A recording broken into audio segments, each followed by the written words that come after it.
In this model, we have a postmaterialist cosmology. In this cosmology, we have a multi-layered parallel universes. Each layer below is nested in the layer above. Keep watching to learn more. For early access to our videos and live stream events, sign up for our free weekly newsletter at newthinkingaloud.org. New Thinking Aloud is presented by the California Institute for Human Science, a fully accredited university offering distant learning graduate degrees that focus on mind, body, and spirit. The topics that we cover here. We are particularly excited to announce new degrees emphasizing parapsychology and the paranormal. Visit their website at cihs.edu. Book 4 in the New Thinking Aloud dialogue series is Charles T. Tart, 70 Years of Exploring Consciousness and Parapsychology, now available on Amazon.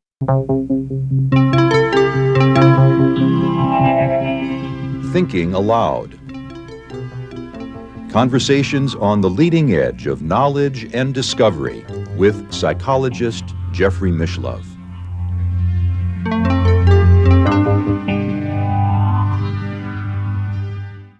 Hello and welcome. I'm Jeffrey Mishlove.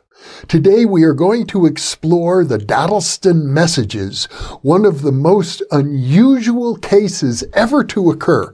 In the parapsychological domain, it involves poltergeist activity, potential time travel. Many other anomalies are associated with this case. My guest is Simon Duan, who has been a guest on New Thinking Aloud twice in the past. Simon came from China to the United Kingdom to study in the 1980s and received his PhD in materials science from Cambridge University. He is a past vice president of the Chinese Parapsychology Association, and we have a previous interview on parapsychology in China, which is actually probably quite relevant to today's conversation. Additionally, Simon is the founder and CEO of Metacomputics Labs, researching a post-materialist paradigm that unifies consciousness, mind, and matter. He has developed the hypothesis known as Platonic Computation, which may be the best available evidence for the controversial Dodleston Messages case, if in fact it is a genuine case. That is still up in the air. Simon is based in the United Kingdom, and now I'll switch over to the internet interview. Welcome, Simon. It is a pleasure to be with you once again. Thank you for having me again. And before we proceed, I would like to encourage our viewers who haven't seen your previous conversation with me about Platonic Computation to check out that video. I'm linking to it right now for people who can receive the link in the upper right-hand corner of the video. But today we'll be focusing in on the Dodleston Messages, which is truly one of the most anomalous, unusual, controversial, and difficult to describe or understand phenomenon or a series of phenomenon. The whole project lasted, I think, a couple of years. In the whole field of parapsychology or anomalistics or the paranormal, would you agree? Oh, yes, absolutely. It's a fascinating case. Yeah. I only came across this case recently when I attended the SPR conference. Yeah, they have an annual conference. And at the conference, one of the presentation is about this case. And that was the first time I got to know this case. And it intrigued me enormously. I think that was the highlight of this conference because it's a really intriguing case. And you shared your intrigue with me, and subsequently I've looked into it as well. I knew nothing about it myself, although I did learn that there are probably several dozen videos on YouTube about the case. Yes, yes. A lot of podcasters exploring this. They actually have volunteer-formed research group continue digging into this case. Yeah. So it's very active. There's forums online, there's podcasts, and people are still doing research. Yeah, try to get the historic records to match up with the sort of messages they get from this case. So it's still growing. It's ongoing project, actually. It's not dead yet. It's ongoing. Our viewers will be very interested. I think we can say right at the outset, we don't have any conclusions yet about the case, whether the researchers I've investigated or say it deserves research clearly, but it's such a controversial and unusual case, and people sort of throw up their hands and say it's too complicated. We can't make sense of it. Yes, yes. And many people say it has to be fraud. It cannot be real. It's too unusual. But we better let our viewers know exactly what we're talking about. The case began in the 1980s. Yes, for your viewers, I think they can certainly Google Dodleston Messages on Google, as well as on YouTube. You mentioned there's quite a few podcasters. And they have views of this subject. They reach millions. It's several millions of viewers because it's fascinating. But the best source of the information is actually the book. Yeah, Ken Webster has written. It's called The Vertical Plane. The Vertical Plane. That has this is the second edition. The author, Ken Webster, wrote a book about the case. He was a central figure involved in the case, and he wrote the book, I think it was around 1986 or so, and then it attracted some attention, was out of print for 30 years. He himself retired. He did not want publicity, but then finally he came out in the last 5 years or so with a new edition. But Ken himself is actually still doesn't want publicity. Yeah, he doesn't appear in any social media interviews, and he doesn't want to get involved in debate. There are people who believe that he himself is in either the victim of a fraud or the perpetrator of a fraud. There's a different theories, yeah. But essentially, between 1984, end of 1984 and the spring of 1987, the BBC computer at home start to sort of appear messages. So initially they think somebody maybe just make a sort of a joke, but it consistently happening. And then Ken decided actually not only receive the message, he said, maybe I can send the message as well. So the conversation started. So back and forth. So ultimately, altogether, I think they had over 400 messages. Yeah, from this communication. We need to be clear with our viewers that at this time in the 1980s, using a BBC microcomputer, I gather was the property of the school for which Ken Webster worked. He was a school teacher, and he brought the computer home to work on it at home. But it didn't have an internet connection. There was no modem. It was not equipped the way every computer today is for outside communications. Yeah. But the computer just spontaneously display messages. Yeah. So it's a very strange. This computer didn't even have a modem. No, it didn't. Yeah. But before the message appears on the school computer he brought back home, also there's a poltergeist action happens actually before the messages. So there's a different strings of activities. And footprint appear on the wall. And they thought, oh, maybe just the paint peels off, and they painted over. And the second day, the footprint appear again on top of the new paint. and the footprint has 6 fingers even.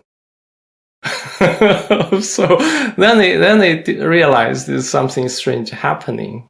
6 toes. 6 toes. Yeah, the 6 toes. The 6 toes on the footprint that appears on the freshly painted wall is sort of indicative of the whole event, because there are all of these inconsistencies, things that seem improbable that would occur. It looks like, for example, he's communicating with a person who lived 400 years ago or so.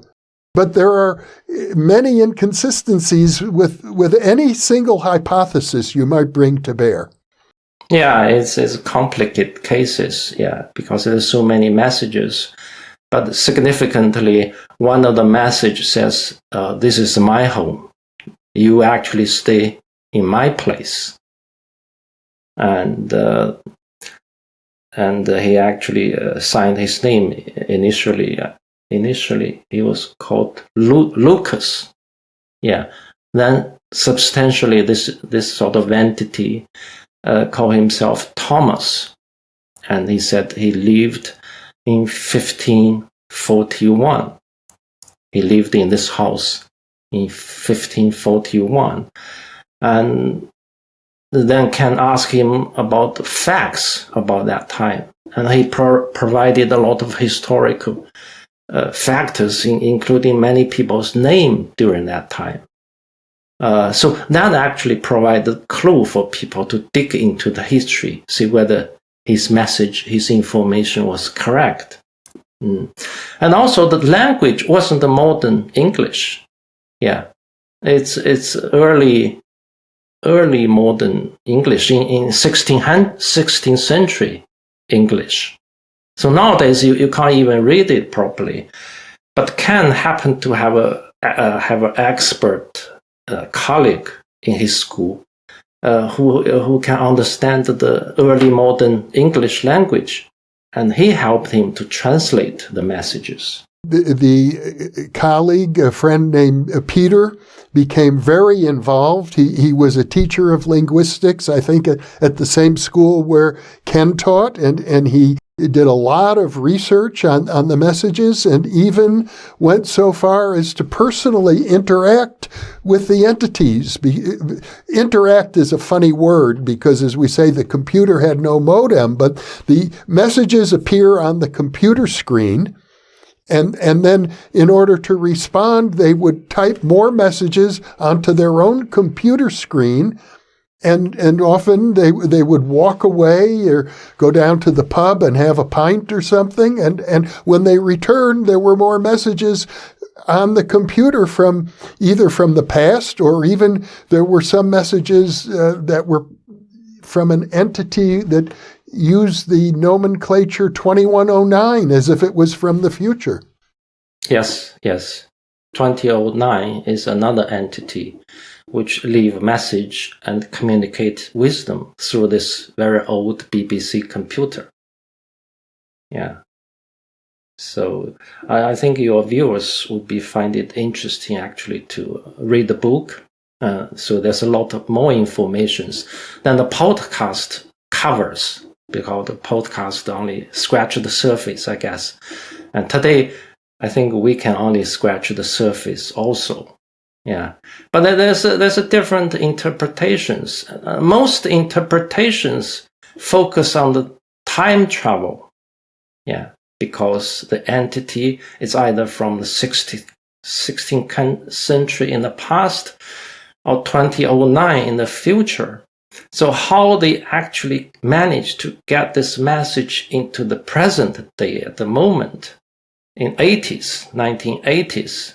So there has to be a time travel. So that's the most kind of speculated hypothesis at the moment in terms of time travel. But then there's the poltergeist activity and it was quite unusual. Objects being piled on top of each other and balanced in very unusual ways, like a chair balancing on two legs. Yeah. Yes, that's right. Yeah, yes, lots of poltergeist cases. So it's psychokinesis is heavily involved. And also they get messages not only from the computer alone, they also get message on piece of paper, handwritten piece of paper on the desk. So computer is only one of the means they communicate. And these messages, as you point out, ran back and forth 2 ways for about 2 years. A lot of the messages, I understand, seem quite nonsensical or maybe poetic, and many of them were quite metaphysical. Others provide specific information. I gather maybe 300-400 messages over that period of time, and many witnesses.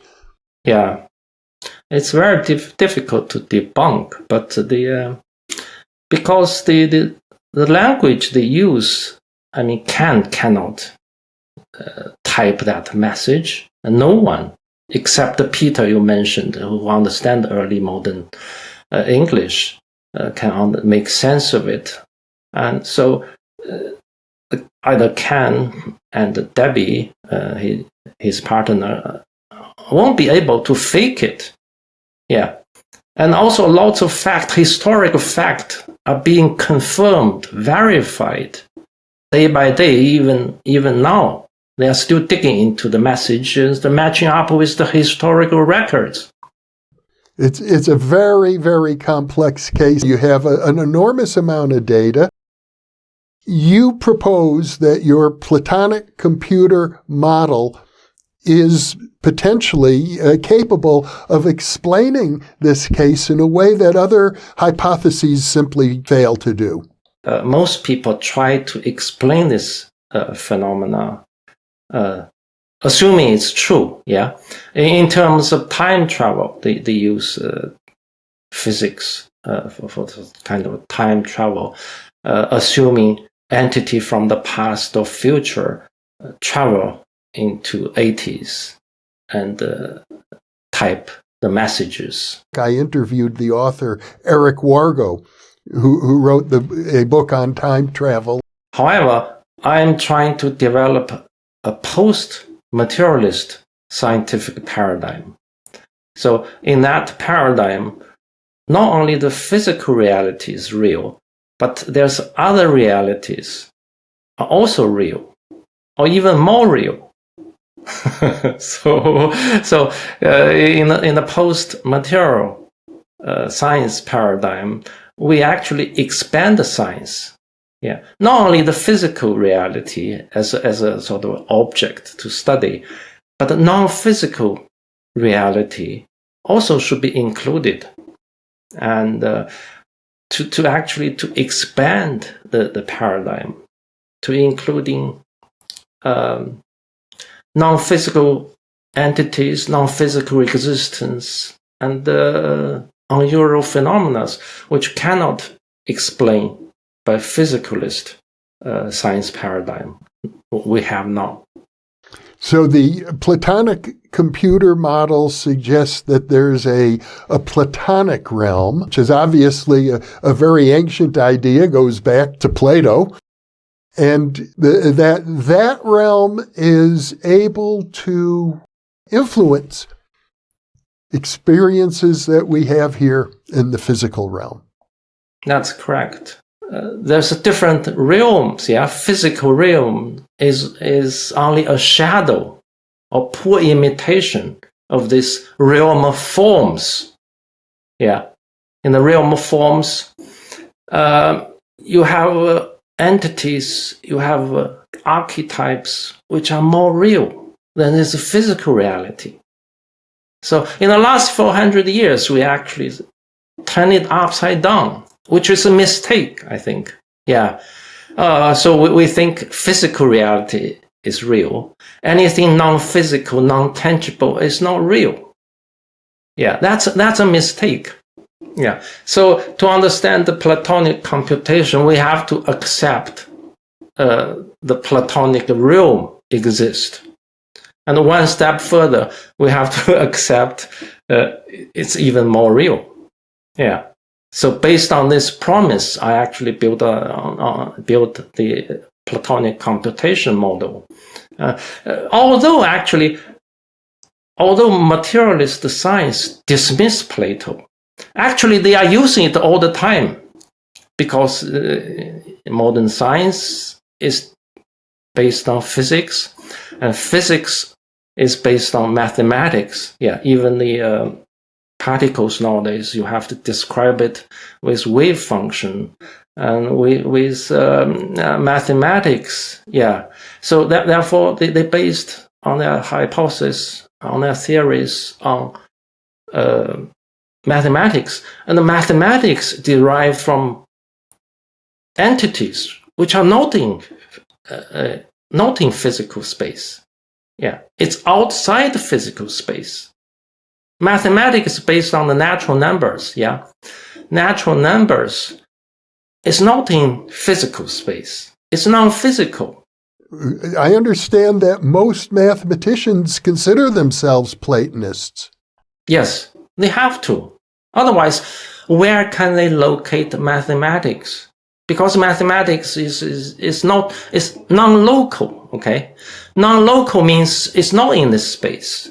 Non-local doesn't mean it's everywhere. Actually, it means outside the space, and therefore you can access it from anywhere in space. Yeah, it's not in this space. My understanding of Plato's exposition of the world of forms is that it was pretty much limited to the Platonic solids. Let's take a globe, a sphere. Plato would say, well, we have many spheres in the physical world, but none of them are perfect. The only place where a perfect sphere exists, or a perfect tetrahedron, or a perfect cube, or any other Platonic solid, it would be in the Platonic realm. I don't think he went much beyond that. Perhaps I'm wrong about that. I'm not sure whether I agree with you. Platonic solids are one of the entities in the Platonic realm, and it's more than that. I mean, it's all the archetypes. Yeah, all the archetypes in the Platonic realm. The Jungian archetypes. Yeah. All the archetypes, all these abstract concepts is causal, actually. In the last 300 or 400 years, we take materiality as a causal, yeah. But according to Plato, the realm of form is causal. Yeah, the physical reality is a shadow. So if you put a stick under the sun, yeah, outside, you have a shadow. Yeah, so it's the stick has to be first before the shadow appears, or they appear at the same time, but the stick is primary, the shadow is secondary. It comes with the stick. So the stick actually causes the shadow. The materiality is a shadow of the Platonic realm, and everything in materiality have a correspondent archetype in the realm of forms. According to this philosopher, we have a material computer, yeah, in this reality. Therefore, we ought to have the corresponding archetype computer. I call it the Platonic computer, yeah, which is the blueprint of this physical computer. Yeah, physical computer is made from chips, made from silicon, whereas the Platonic computer is made from abstract forms. So based on Platonism, I deduce there ought to be a Platonic computer. So with the Platonic computer, we can make it work as a rendering engine to render the physical reality, the same way our physical computer renders the virtual reality. So this is the basic principle. You probably know that I've done many interviews on this channel recently with Tom Campbell, who has a similar model, and I believe you've interacted with him, and that the two of you agree that your thinking is very similar. Is that correct? That's correct. Yeah, we are in the same camp. Also, another friend you interview is Werk, Rizvan Werk.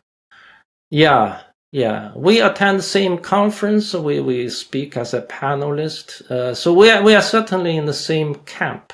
Yeah, we are kind of a different interpretation of this simulation hypothesis. Yeah, so it's also natural because we have, even quantum mechanics, you have different interpretations. Yeah. You have a Copenhagen interpretation, many words interpretation. David Bohr also have an interpretation. So there's a different interpretation. For the simulation theory, it's also, I think we have different interpretations, which is getting interesting as well.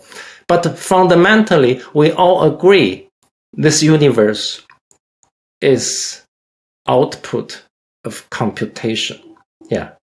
And this concept is actually not as new as you imagine. It was proposed in 1969 by a German computer scientist, Konrad Rossi. He developed the first programmable computer in 1940s. And in 1960, end of 1960s, he actually speculated. He made a speech in IMOT. He speculated the universe is being computed by a computer. And I think I first heard of that speculation in about 1970. As a matter of fact, I was discussing it with my friends at Berkeley back then. Okay. Oh, yeah. So you are one of the early explorers, at least. Well, at least I was aware of this point of view. At the time I first heard about it, it seemed totally unintelligible to me, but these days it makes much more sense. That's right. You are so early. Yeah. So he proposed it in 1969. You started to hear about it in 70s. Yeah. But many people dismiss it until 1990s. Yeah. John Wheeler started to, realize information is fundamental. It from bit is one of the famous phrases from John Wheeler. So people take information as a fundamental, this concept more seriously. And another pioneer I admire very much is Edward Fredkin. He's also an MIT professor. He speculated the physics is being computed. I paraphrase. He proposed a concept like digital physics. Yeah, he speculated there is this place he called other, word converted comma other, which hosts the engine which runs the physics. I actually pinpoint this other as a Platonic realm, which is outside the space. Even in the Platonic realm, a computer would need to have a programmer. It would need to have a designer. Yeah, that's right. Yeah. So to make the speculation into a theory, we need to answer a series of questions, several questions. We need to answer it. So otherwise, it's just speculation. It doesn't work as a theory. So for speculation to progress into a theory, we need to understand several questions, such as where is the computer? Yeah, I just discussed, there's different answers to this question, then you have a different interpretation, you have different models. The second question is, what is made of? So another question is, how is it made? Yeah. And of course, you mentioned the final question is who or what is the programmer? Yeah. By offer different answers to those questions, you have different variants of this simulation hypothesis. So yeah, you can combine different answers into a different model. So it's a very active field actually. So my model is only one of the variants of many combinations of answers to those questions. There may be a dozen different serious theoreticians working on the problem.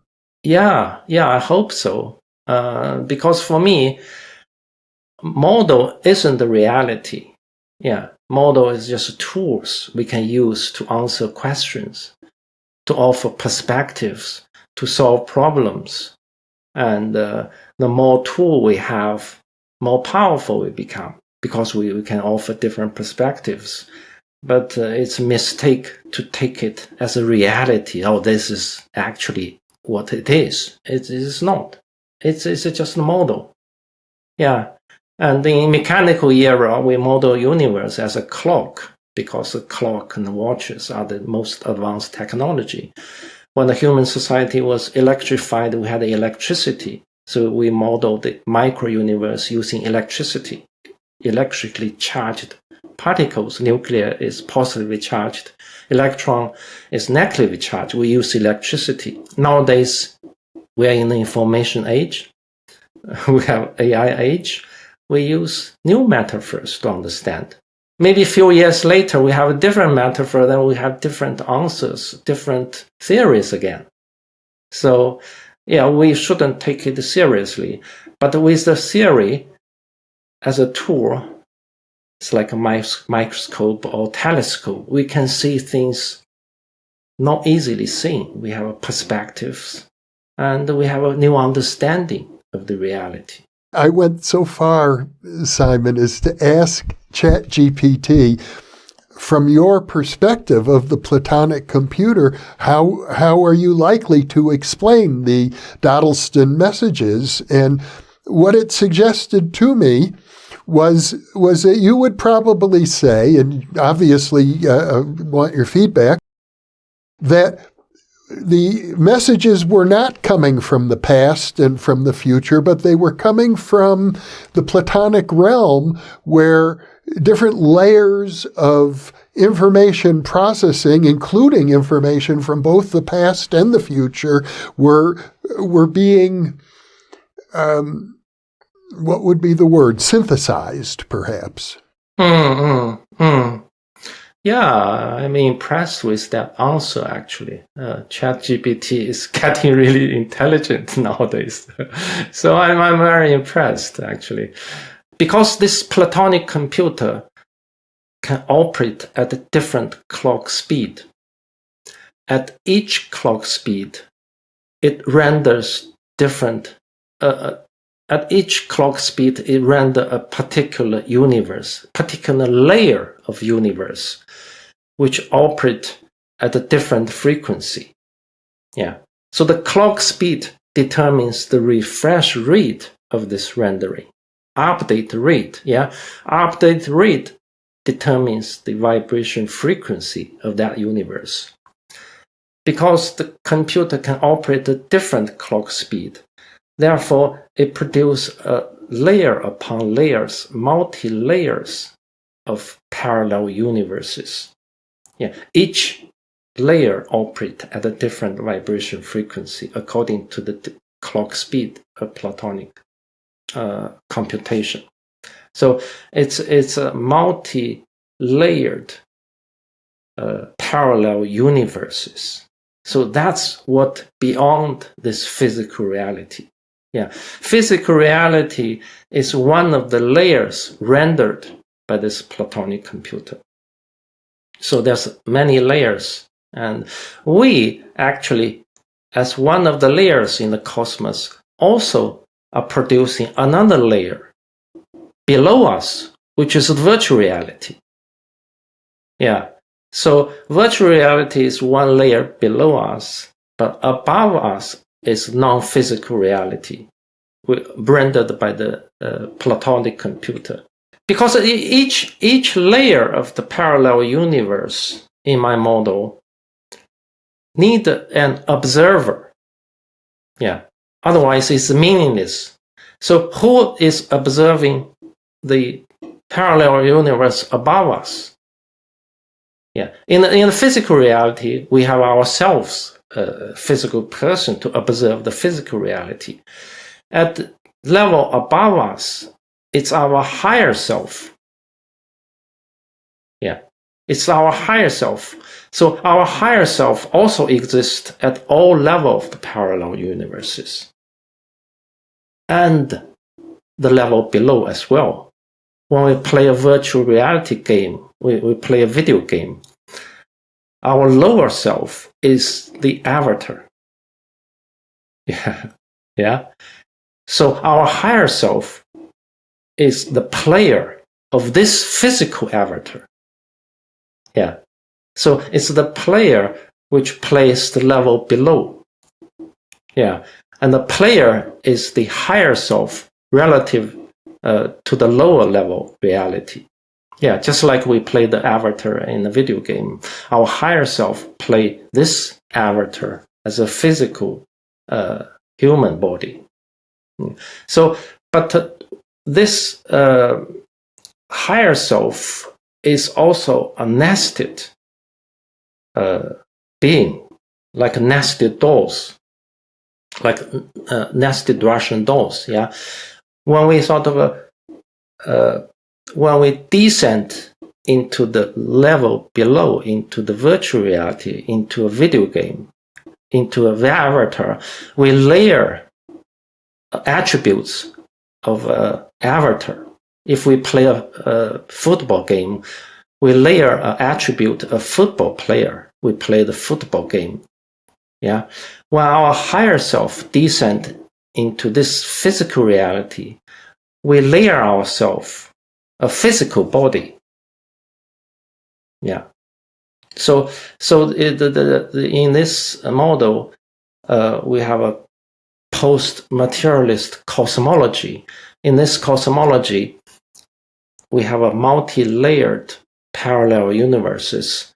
Each layer below is nested in the layer above. How would that account for the messages from Dodleston in England, a little village where these people lived in an old house? Why would they all of a sudden receive messages that purport to come from the past or purport to come from the year 2109? Why would that happen? How does the Platonic computer arrange? I don't want to say arrange, because that's not what I mean. I mean, maybe a different question is, why Dodleston, and why doesn't it happen to the old BBC computers everywhere? Yeah, that's an intriguing question. Yeah. In my model, to explain this phenomena, we need to introduce the concept of higher self, yeah, which exists above this universe, above this physical universe, is outside the universe. Yeah. Let's look at the video game again. As a player, we are outside the video game. That's why we can play the virtual reality game. Yeah. And the person who, relative to the avatar, is the higher self. It's outside the game. Yeah. The higher self have the access to this computer. And therefore, it has access to the database of this computer. Yeah. If you can interact with the database, you can actually you can change the outcome of this computer. Outcome of this game. Yeah. And also, because you're outside the game, you can choose which point you enter. Yeah. So virtual game, in a virtual game, it's like a world. It's like at least a city. Yeah, Los Angeles, for example. You can enter from the outside this GTA game. You can enter either west end or east end of the Los Angeles, virtual Los Angeles. So you can choose where to enter. Yeah. And also you can choose the time to enter. Because at the higher level, the clock runs very slow. It's exponentially slow.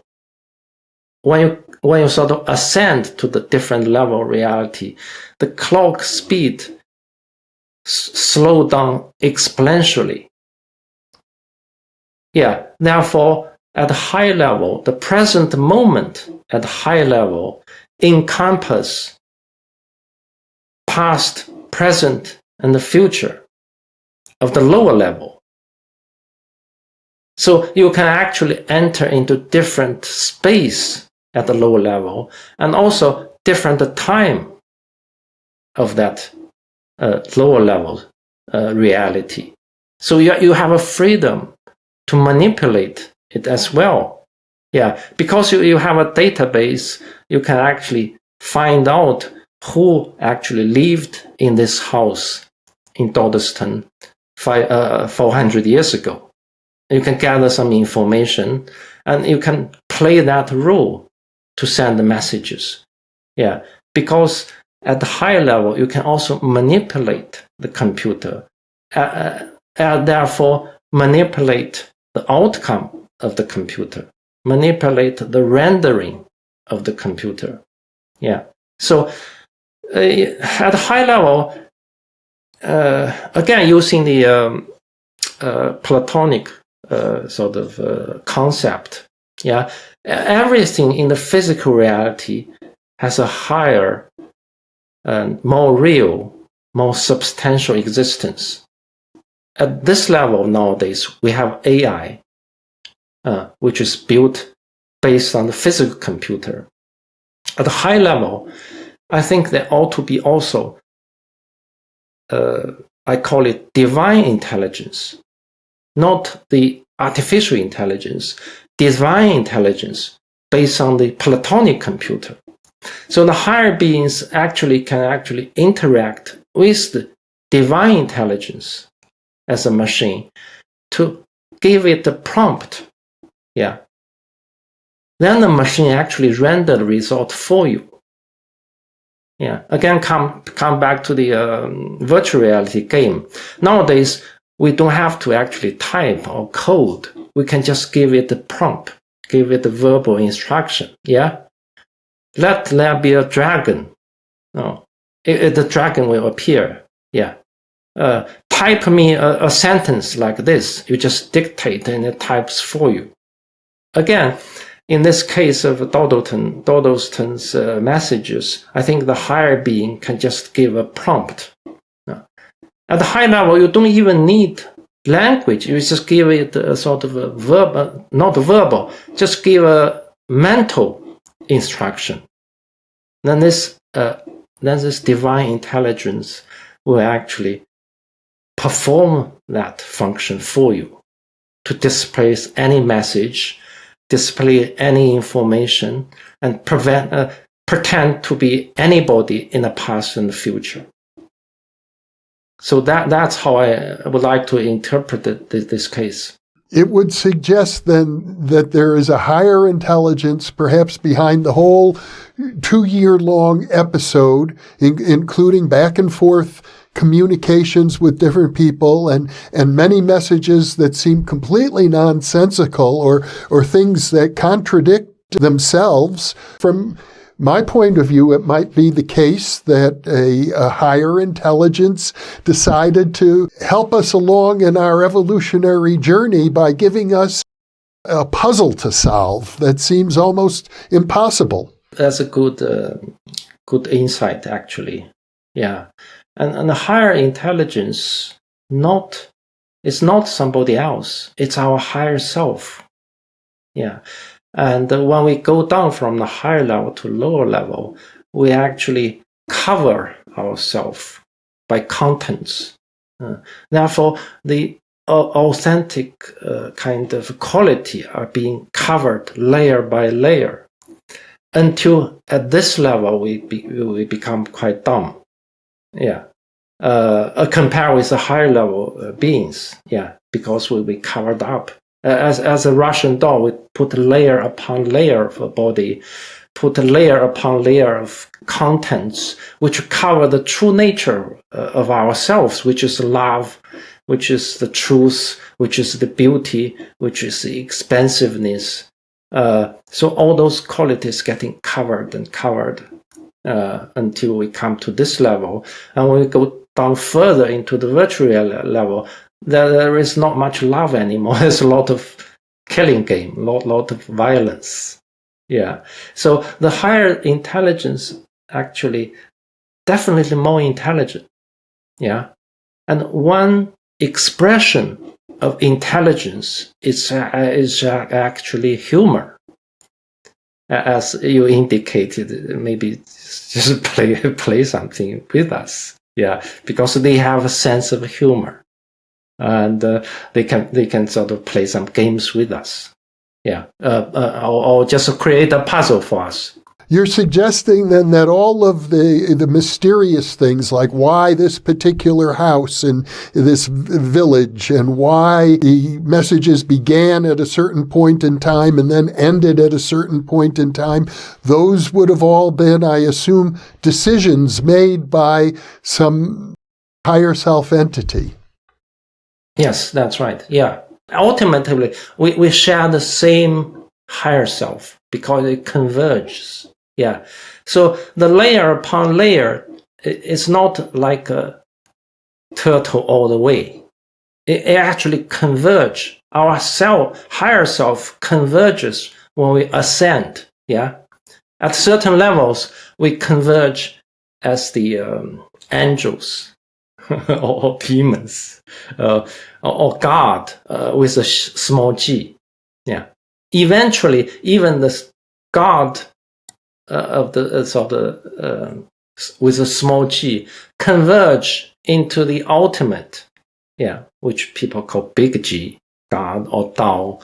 I call it meta consciousness, which is the source of everything. So we converge into that source. When we go down, we diverge into different avatars, play different roles at different levels, and we cover ourselves. Yeah, and that's my cosmology model. I hope we have many more interviews in the future because I want to follow your work very carefully. Yeah, thank you. It's worth paying attention to at least. Among many others, among many others interpretations. And as I said, we need a toolbox. Yeah, the toolbox need different tools to solve different problems. Yeah, minds is only one of those one of the potential ones. Well, Simon Duan, this has been, as always, a fascinating conversation. I think you are at the forefront of theoretical thinking about the nature of reality, and I will be following your work very closely and hope to have you back on New Thinking Aloud many more times.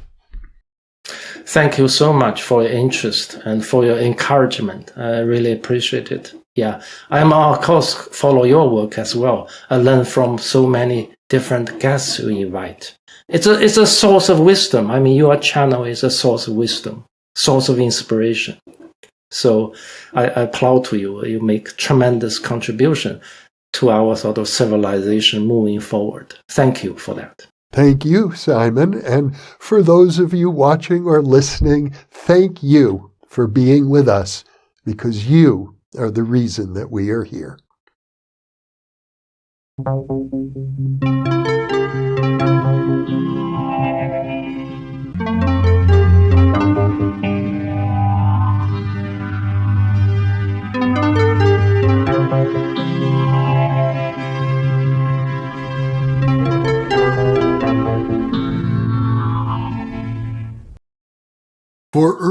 access to our videos and live stream events, sign up for our free weekly newsletter at newthinkingaloud.org.